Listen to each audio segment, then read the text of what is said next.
This was massive. I mean, the kids were everywhere. It's a little scary, but great. No, we were. It was tremendous. You had families that were from all over, and they were just so excited to be there. You know, thousands of eggs, so many kids, and they really. I tell you, the thing that makes me so happy is seeing all these families. This is what we envision, right?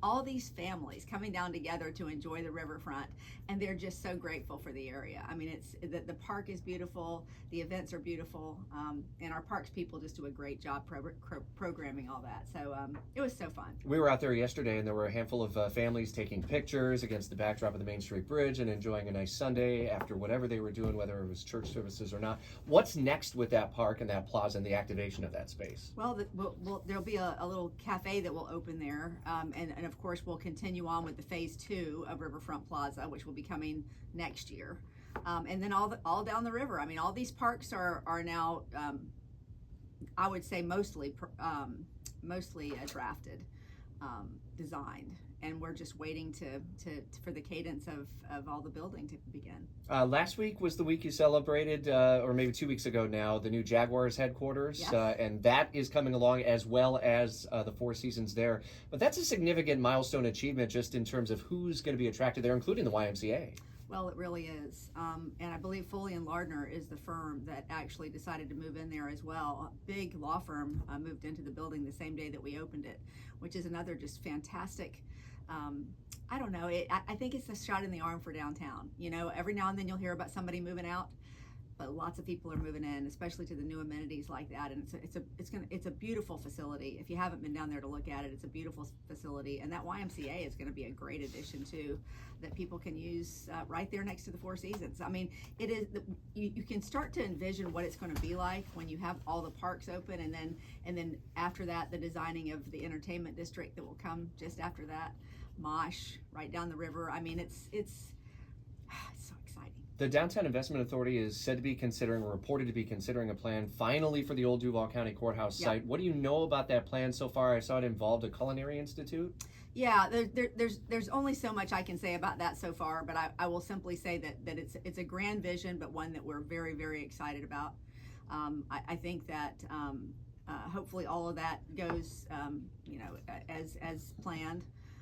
But that would be a tremendous benefit to our city to have the Culinary Institute here.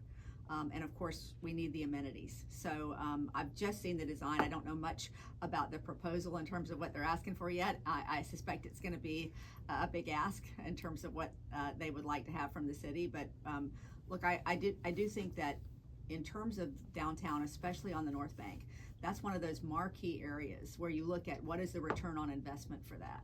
And I think if you're looking at something like the Culinary Institute and all of those amenities, when you're talking about convention space and a large hotel space and all that, that's what we want to see down there. It would be a huge shot in the arm for our city. Obviously, return on investment is an important thing, but depending on what the level of ask is, right. Do you have a template that you work from? Like, you can't be coming with us asking for more than this amount or the moon. You know, really, what is that? We take everything as it comes, but what we're really trying to focus more heavily on now is rev grants as opposed to completion grants. We're trying to do more of the rev grant because that's not money out of our pocket so much.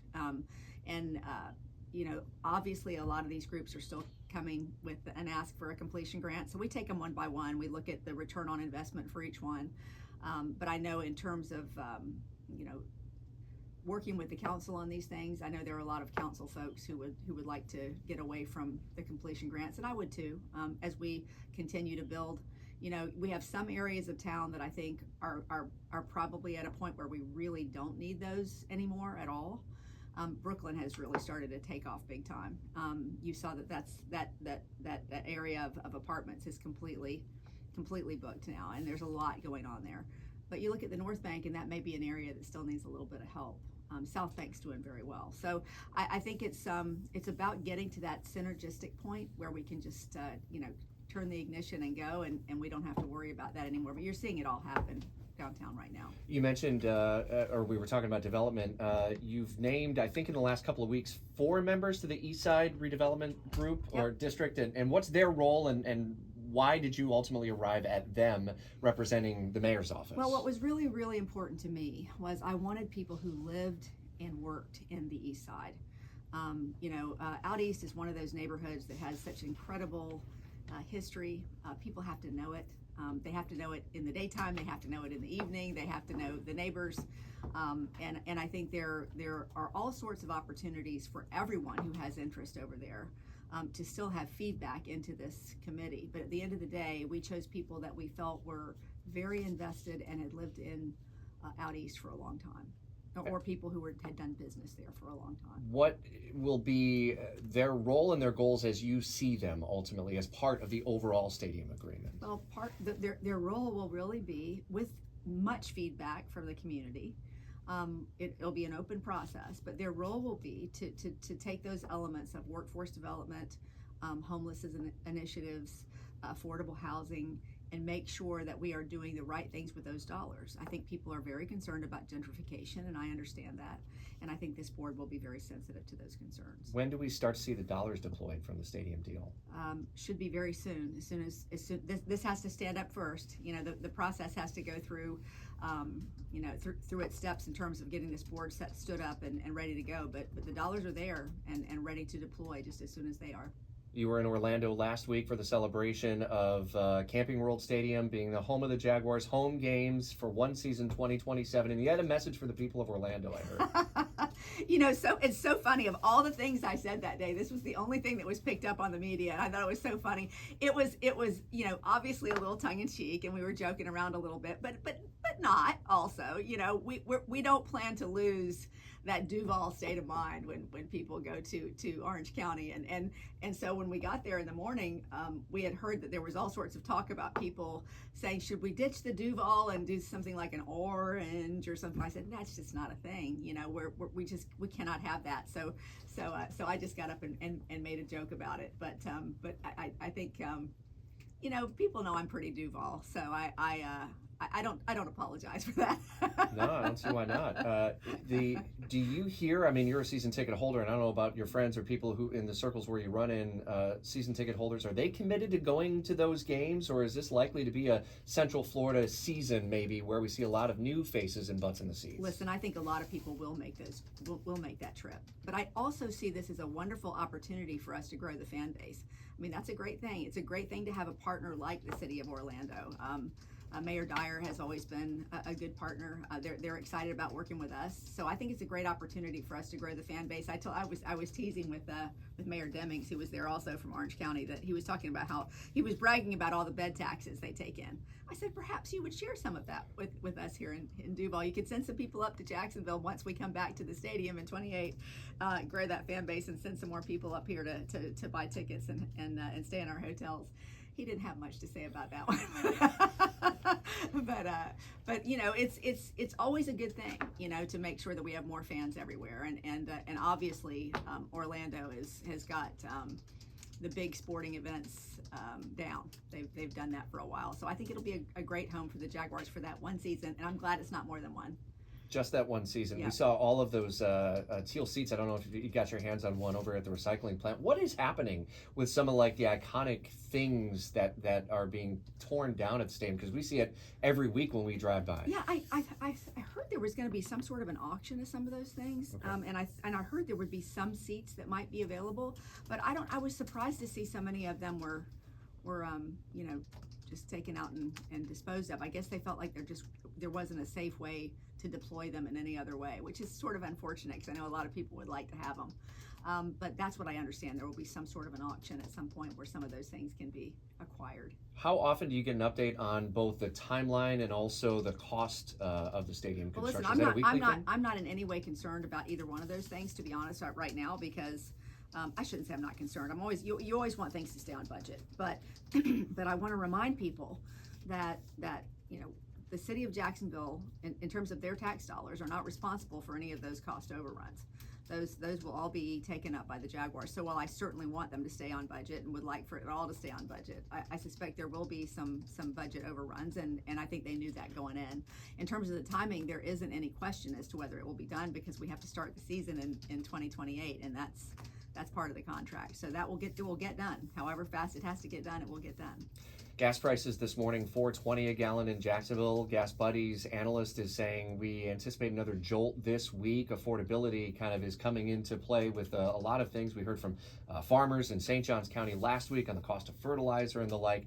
Are there levers you can pull at a local level to try to ease this crisis that we might be facing right now amid what's happened in Iran and the Middle East? Look, obviously, we're watching just like everybody else is watching what is happening right now. I don't think there are levers we are prepared to pull right now. I think we're watching and seeing what's happening, but some of that could be up to the state. But at the end of the day, this is a situation I think that we all hope will be shorter rather than longer in terms of what's happening with the whole situation with Iran. Gas prices being only one of the big concerns that we have, and our military men and women who are over there, putting their lives on the line. You mentioned the state. Are you mentioning the suspension potentially of gas tax? That would be up to the state. Okay. Yeah. Is there anything that can be done on that at the local level? Can we do anything like that at the local level? I don't know. I don't know what we would. I think we are mostly focused on affordable housing at the moment in terms of what we are trying to do to alleviate the affordability crisis. We're continuing to work on bringing new affordable housing units into the market, which will help people's pocketbooks. It's all connected, right? If you can alleviate something on one front, perhaps it helps on another front. I would not want to at this point say that we could do something locally about the gas tax. On affordable housing, are you opening more of the affordable housing neighborhoods and or smaller communities, and where specifically, and are they targeted for specific areas of the city? Well, there are a number of affordable housing communities that are coming on board. And of course, we're continuing to open up new opportunities for that every day. The Village at Lake Forest, that's next week. Ability Housing is going to be breaking ground on that, and that's an affordable housing complex with 120 affordable units, and that's at the former Lake Forest Elementary School. A lot of folks have suggested over the years that now that we're closing elementary schools, that we should try to use those for affordable housing, and that's one of the examples of one that we are doing. Also, I really want to mention something for our veterans that's coming up that we've been working on for almost a year now. There's an organization called Tunnels to Towers that does tremendous work in creating housing for our veteran community, and we were so excited when we heard they were interested in Jacksonville and have been working with them. We're actually going to be breaking ground on a veterans village at I-95 and Bay Meadows Road, and they'll be converting a former hotel, which will provide permanent housing and supportive services to approximately 125 veterans. That's a wonderful organization, and any community in this country is always excited when they come in and they see that we are not only a community with a great number of veterans, but one that seeks to be the most veteran friendly. And so we've had great conversations with them and really are anxious to get that moving. If I'm not mistaken, that's also an area that was a troubled hotel for some time, and then you consider the schools. How else might we be able to use older, underutilized, abandoned, or maybe notorious facilities around the city for these kinds of opportunities to try to give people an affordable place? Well, that's what we're looking at. We're looking at every possible way that we can provide more affordable housing for people. Our single-family development program passed the city council, a $2 million program that will build 10 affordable homes and also provide down payment assistance. So there's that's coming up. And then the city council also unanimously approved the city's $5 million loan back to the Campbell Cove Affordable Apartment Complex, which will deliver 240 units on Beach Boulevard. So we're continuing. We've got, as I said the last time we were here, I think we have 6,500 of these units that are either already out there or coming on board for affordable housing, and I think that's a way that we can affect the affordability crisis that people are facing right now. It's a big part of people's stress level right now. I would say, as much as gas prices, affordable housing, absolutely. Gas prices hopefully will be a temporary situation. That's what you got to hope. but the affordable housing piece is an ongoing struggle, and one that we have to continue to try to address on a daily basis. It's another agency with its own leadership, but JEA is proposing another round of rate increases that would take effect come October. How satisfied are you in how they're approaching the process with a number of workshops and the like over the coming months? That's a professional board. I think they're doing a good job. They always do. In terms of how they approach these things. They described it, I know, as a perfect storm of things that have come to be for them. And look, all things considered, I think they are doing a good job of trying to educate the public as to why all this is necessary. Do you have questions about the capacity fees from the larger commercial accounts that evidently weren't collected? I mean, it's a $100 million estimate that's out there. Look, this has been something that has been going on since the 80s, apparently. In the conversations that I have had, this is something that they have been working on as a board for some time, trying to get to what would be the proper way to deal with this. I think it has been sort of politicized in this recent discussion. I'll call it that over JEA. But I think it's something that they've been dealing with and trying to come to terms with for some time. You satisfied with how they've handled it so far? I am.